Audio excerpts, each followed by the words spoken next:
Marcin Tybura has now won 8 of his last 10 fights, and none bigger than the UFC Vegas 88 main event where he submitted Tai Tuivasa 4 minutes and 8 seconds into the first round of their main event scrap. Let's discuss the heavyweight rankings, the state of the division, and the state of Bam Bam Tuivasa's career after having lost his 4th straight bout.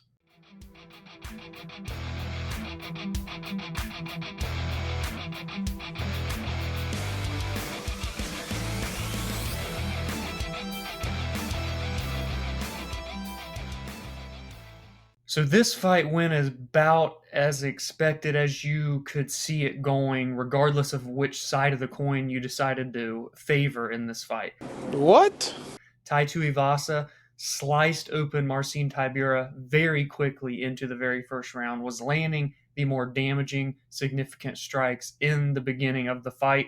But Marcin Tybura was able to get Tai Tuivasa down to the ground, and from there it was all Tybura en route to getting that late first round finish, the submission that put Tai Tuivasa to sleep. He led into that with numerous huge ground and pound strikes that Tai Tuivasa just seemed to be eating for breakfast, lunch, and dinner. He made it look easy, but they did play a factor. They did wear into Bam Bam. You could tell the more and more that they landed, the more and more he had to offer, the less he had to offer, I should say. Tybura capitalized on the obvious skill set discrepancies and got the job done on the mat, as many people had probably expected it to go should the fight go down to the floor. So this went about how I would have expected. Just like I said at the top, if Tai would have been able to defend the takedown, keep it on the feet, he was likely going to get Tybura out of there in round number 1, but Tybura was able to get Tuivasa to the ground, and instead he finishes the fight in the first round. I knew it was going to end relatively quickly. It was just a matter of which guy was going to expose the other's weaknesses quicker. And as I said on Friday, during this winning stretch for Tybura, his only 2 losses were to Tom Aspinall last July. We saw what Tom went on to do after that. He went on to knock out Sergey Pavlovich and become the interim heavyweight champion, and he's even having face-offs with John Jones. We're going to do this thing. I would hope so. I would love to, man. I would hope so. Respect, man. All the best. Respect. And the other loss was in October of 2021 in a decision with Alexander Volkov. We've seen Volkov be a mainstay of the division's top 10 and even like top 6 for quite some time now. But he's back in the win column after that loss last July to Aspinall. He's won 3 of 4, 8 of 10. He's going to be number 9 at least coming in Tuesday morning, but maybe even a spot or 2 above. Let's take a look at the rankings and see what could be next for the heavyweight from Poland. In my mind, based off the division and who's ranked ahead of him, I see 2 options that could be relatively good stylistic fights and fights that just make sense. The first would be running it back with the number 8 ranked polar bear, Sergey Spivak, a fight that would be a rematch from February 2020 where Tybura did get a decision victory. And the other option, one that I think is a bit more intriguing and has a little bit more at stake, would be a fresh matchup between Jaqueline Almeida. We saw Almeida lose at UFC 299 just 2 weeks ago now to Curtis Blades in the second round after dominating the first round. To be fair, he didn't do a ton in the first round, but he did have 9 takedowns. It was just a mauling of Curtis Blades for the first 5 minutes. Immediately into the second, he went in for takedown number 10. Curtis Blades stopped it and put a stop to his winning streak with the brutal elbows, as people like to call them, and got the knockout in the second round early on. Curtis Blades, I believe, is on to bigger and better things, including, in my opinion, what should be an undisputed title fight with Tom Aspinall while we await the return of John Jones and for him to what is assumed to be fighting Stipe Miocic. So who's available and who's fresh? Spivak and Almeida. Now, I know Almeida's coming off of a knockout loss, but they are on the same timeline if you want to look at. They had training camps where they just fought 1 week separate of one another. So I think that is a fight that makes more sense and intrigues me more. Otherwise, run back a rematch 4 years in the making with Spivak. And for Tai Tuivasa, this is a tough one. 4 straight losses now. All 4 of them are by finish. To his credit, they are all against top 10 opponents or better. Cyril Gane, Sergey Pavlovich, Alexander Volkov, and Marcin Tybura. However, that is also a negative, right? There's no such thing as good losses at the end of the day. That's what they say. And this here is at least proving that top 10 is the cap of this current version of Tai Tuivasa until proven otherwise. I think a fight that would be good for Tuivasa is to take on someone like Alexander Romanov, who is still in the rankings, sitting at number 13, but he has shown vulnerabilities. Yes, it seems that on paper he has that big discrepancy again of Romanov being able to just take Tuivasa down and grapple him.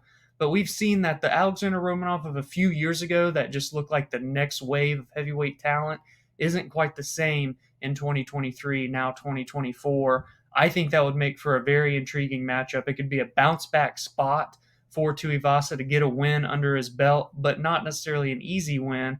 And for Romanov, he could maybe prove a few people wrong, say that he's still got something left to offer for this division, and get the biggest win of his career if we're talking name value. 4 losses in a row is terrible. It sucks. It sucks, especially when they're all finishes. But Tai Tuivasa is not going to get cut from the UFC. He's one of the biggest draws that they have in the heavyweight division. He's one of the most beloved fighters in all of the UFC. He's still relatively young. Let's take a look. I think he's 31. Yeah, 31 years old, right in his prime years. Will he ever get back to where he's in a title eliminator like he was against Cyril Gane in 2022? Maybe not, but it's not time to just throw in the white flag if you're Tai Tuivasa, or if you're the UFC, throw it in on Tai Tuivasa. I think he still has fun fights left to offer, and I think that there's still victories in the tank for Bam Bam. And now that we're done with the main event discussion, let's hop into the rest of UFC Vegas 88. We have some results to discuss and some nice performances, to be quite frank. Bryan Battle versus Ange Loosa ended in a no contest 1 minute into the second round. Battle looked like the best version of him that we have ever seen, which is saying a lot because he was 5-1 in the UFC heading into this fight. But an eye poke to Loosa caused him to lose vision. The fight gets waved off early in that second round. They get into a big scuffle, if you will, in the aftermath of this fight. Bryan Battle was very animated and very angry. They'll likely run that fight back, even though I don't really need to see it. I saw what I needed to see. Bryan Battle looked amazing. I think he's fringe top 15 right now at 170 pounds, easy. OSP at 40 years old turned back the clock and got a decision victory over Kennedy Nzechukwu, a fight that was a swinging and banging type of war at 205 pounds. OSP, man, are we forgetting this guy fought for an interim belt back in 2017, if I'm not mistaken, against John Jones? He really is a legend of the light heavyweight division at this point. The most fights at 205-pound history, the third most wins, I believe, in 205-pound history. So the guy's awesome. Former Tennessee football player. He's still got some fights left in the tank. He proved it, and he cashed some big tickets for anybody that was out there betting him as an underdog. Wish I would have. Christian Rodriguez and Isaac Dulgarian had a back and forth barn burner, and I don't mean that in the sense of Kennedy and OSP swinging and banging, but this was just a fight that made you exhausted just watching it. The scorecards were borderline horrendous, though. Here's the issue. Round number 1, in my opinion, clear 10-8 round for Isaac Dulgarian. He mauled Christian Rodriguez for the first 5 minutes. Round number 3, Dulgarian completely gassed, nothing left to give. Christian Rodriguez got an easy 10-8 round in round number 3. 2 10-8 rounds, one for each guy. What happened in the second round? It was a lesser version of round number 1. It was 4 minutes and 10 seconds, give or take, of control time for Dulgarian, a takedown or two mixed in between, none as impactful or as damaging as in the first round. Christian Rodriguez landed a few good shots, including one really good knee right up the middle that landed to the face of Dulgarian. But it felt like a very easy round to score for Isaac still. But 2 of the 3 judges scored that round for Christian Rodriguez. So do with that what you will. I didn't have a dog in this fight. I didn't have a bet on this fight. Thank goodness I didn't. That would have been a sweat and a half. I already had to sweat out, I think, 2 other split decision losses for my bet slip. So Christian Rodriguez, man, the story, and my hat's off to him. I'm not calling it like a fluke win or anything like that. Good on him for getting this victory. That's 3 straight wins where he has taken the perfect record away from his opponent. Raul Rosas Jr., Cameron Simon, who's about to fight this weekend against Peyton Talbot. That should be a really good fight, by the way. And now Isaac Dulgarian, who was 6-0 coming into this fight. You can't outdog Christian Rodriguez. We had a stretch of 3 straight submissions after that fight. Macy Chiasson got a big first-round submission over Pannie Kianzad, the second of her career versus Pannie. The first one happened way back in the day on an Ultimate Fighter finale episode. Macy Chiasson will now be number 6 minimum in the bantamweight division, 1 win away from title contention in a division that desperately needs new faces at the top. GM3 Gerald Meerschaert secured his 28th submission victory of his career. The fact that I could have bet Gerald Meerschaert to win via submission at plus odds is criminal. Criminal for me for not betting it. Stupid. I had 2 leans on this card that I wanted to do, ended up not doing. This was one of them. He submits Bryan Bam Bam Barberena in the second round of their fight. GM3, if he gets you to the ground, you're in trouble. And the return of Mike Davis was ultra impressive last night. His first fight since late 2022, he put on a clinic over Natan Levy and submitted him with an arm triangle early on in the second round. He's won 4 fights in a row.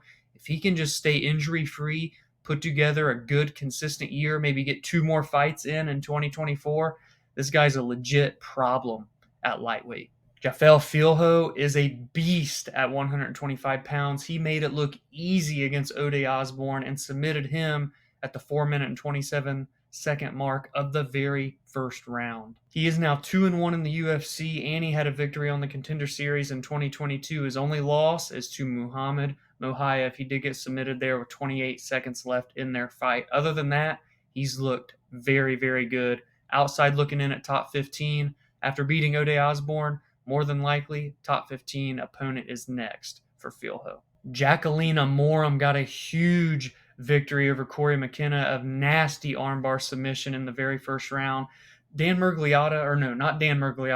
Beltran, yelled stop when it looked like Cory McKenna had tapped. Then he told him to just keep going. Jaqueline Amorim, kudos to her. She never let go of the submission until the ref pulled her off. So she never lost her positioning and instead just sunk it in deeper to a nasty armbar victory. This was my second lean of the night that I didn't bet that ended up winning. The lean that I actually chose to bet later on in the evening was Pannie Kianzad, and she lost. That's just the way it goes when you're betting on mixed martial arts. And lastly, Thiago Moises had a brutal leg kick finish against Mitch Ramirez. Tough debut if you're Ramirez. They threw him right into the deep waters. Thiago Moises, at 28 years old, has quite the resume, win or loss. He's been in there with a lot of the best guys on the outside looking in at lightweight and even in the rankings, such as Islam Makhachev. Just the current lightweight champion of the world. I very much look forward to see what Thiago Moises has left to offer. Top 15 opponent should definitely be next. And I think if he can put it all together as he enters those prime years, we're looking at a top 10 lightweight in the world.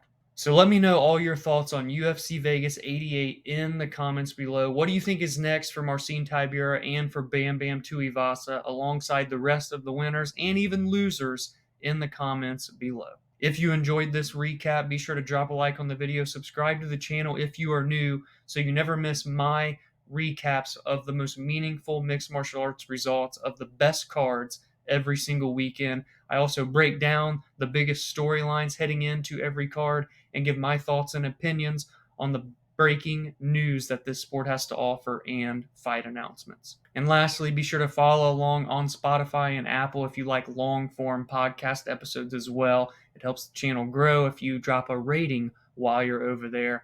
I appreciate your support, and I'll catch you later on for UFC Vegas 89. We've got a flyweight main event, Amanda Ribas and Rose Namajunas. See you guys then. Maybe sooner if we get more news.